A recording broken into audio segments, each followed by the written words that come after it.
Mr. Franks is here. He's here from Georgia. Drove down this morning. Okay, thank you for being here, Mr. Franks. Should have got here yesterday, gone to Melbourne, got that lottery ticket, but I missed it. Okay.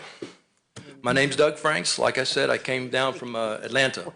My mother's Ernestine Anna Mae Keeler Franks. She just turned 94 years old. She is in Pensacola, Florida. This is happening in South Florida where all the rich people are, but guess what? There are some rich people and that have money and wealth in the northern part also. This is from Pensacola to Miami to San Diego. It's nationwide, and there's something has to be done. There needs to be teeth. My mother has spent over $1 million. She spends $1,000 a day to stay in her home. I will see her after this, not on Friday, because I'm not allowed to, court ordered. I will see her Saturday and Sunday, and she will pay $600 to see me for a supervisor to take notes. But then the attorneys and the guardians will also make some additional money, so it'll be a good payday, $1,000 for a weekend. My mom's already paid $30,000 in these supervised visits. We had a Wall Street Journal story come out. Yep. Local newspapers, international newspapers. Mom, Ernestine K. Franks, Doug Franks. Yeah, we're in it.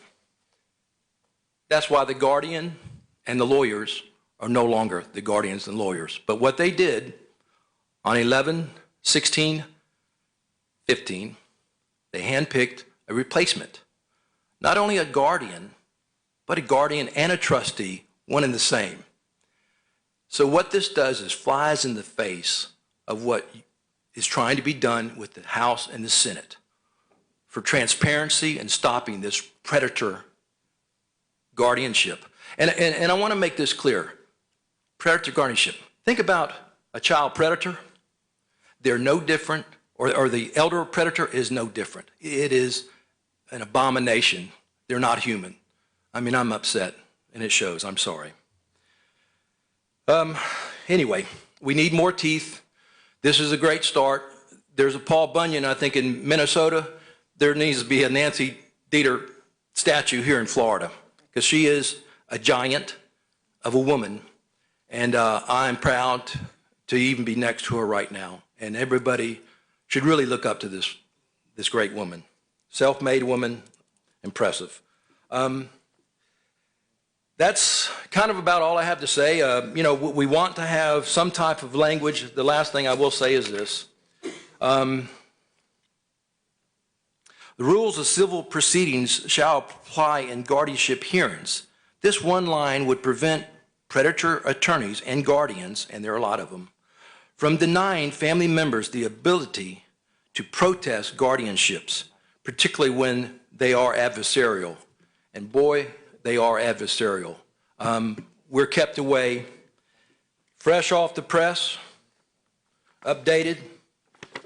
It's a 2016 edition of Free Ernestine book. I give them out at every meeting. I got 25. I'll be more than happy to give them out to everybody. But even more importantly, what I do have, and I can email this, these are the notes from the last transcripts from the last hearing. When you read them, you won't believe how the judge ruled and why he ruled the way he did.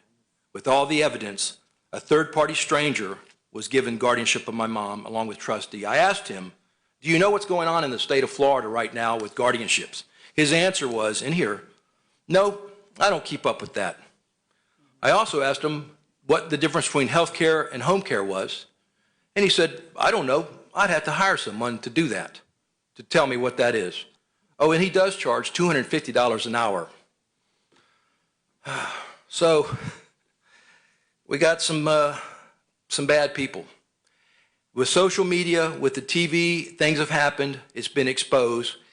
This needs to be a huge tidal wave and making a big difference in helping the elderly people. The veterans, my dad, 33 and a half years for the civil service, 2.5 years in the Navy. He served his country. He did not serve this country for this to happen to his wife that he loved.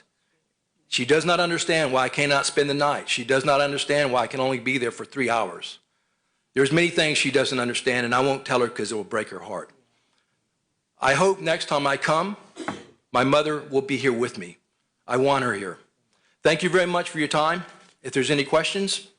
Very much for your testimony. And these will be provided if anybody would like them. Yeah, that'd be Thank great. you. Thank you. Last up, we do have Brian Pitts. Oh, Senator Hayes does have a question. Mr. Franks, if you could just stay for one moment. There's one question. Mr. Franks, I have one question for you and one for the sponsor, Senator Detert, whether or not we could make this thing retroactive. But I'm curious, and I'm not looking for a hang it all on the laundry line, you know, but what transpired to make this private guardian appointed rather than you as her offspring?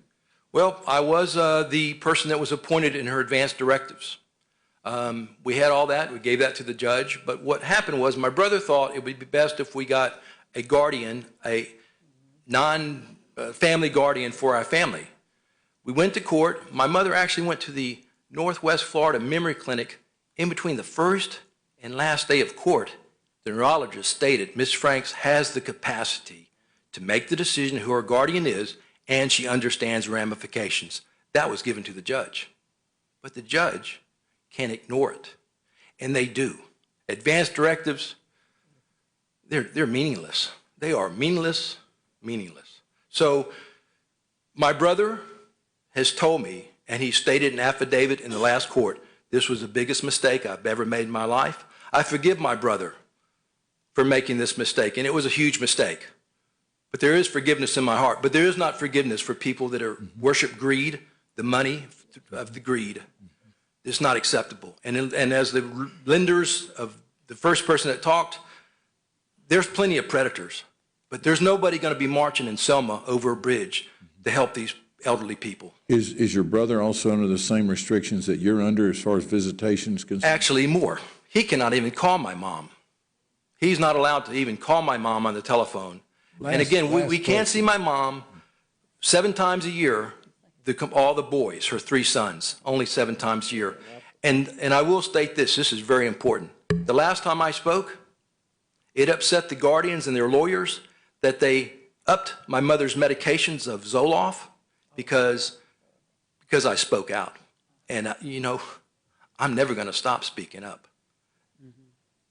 Never. My father said every knock is a boost. My mother said, son, show them you can do it. And my blessing to my parents are, my mother's still alive, the best is yet to come. And with the senator and with other House representatives, we're going to make this happen.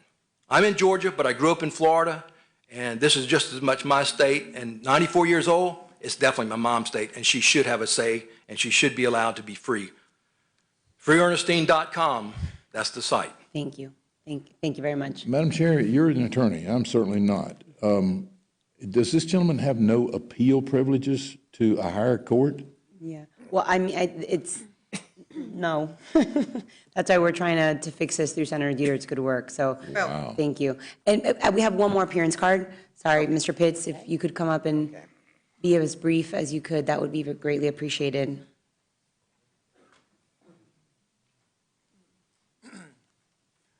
Thank you very much, Brian Pitts, Justice. I did see the bill at the very first stop, and you know, I'm not even going to weigh in on my position. I did see some things staff brought up, and I looked at the bill, and it looks like they were not fixed. It mentions on Section 8 of the bill, and I mentioned this at the first stop, that you need to give them minimum criteria, the standards of practice. It's interesting. Now, that was not in the material at that time, but now it comes up. I looked at 8, that is, what is the minimum standards of practice?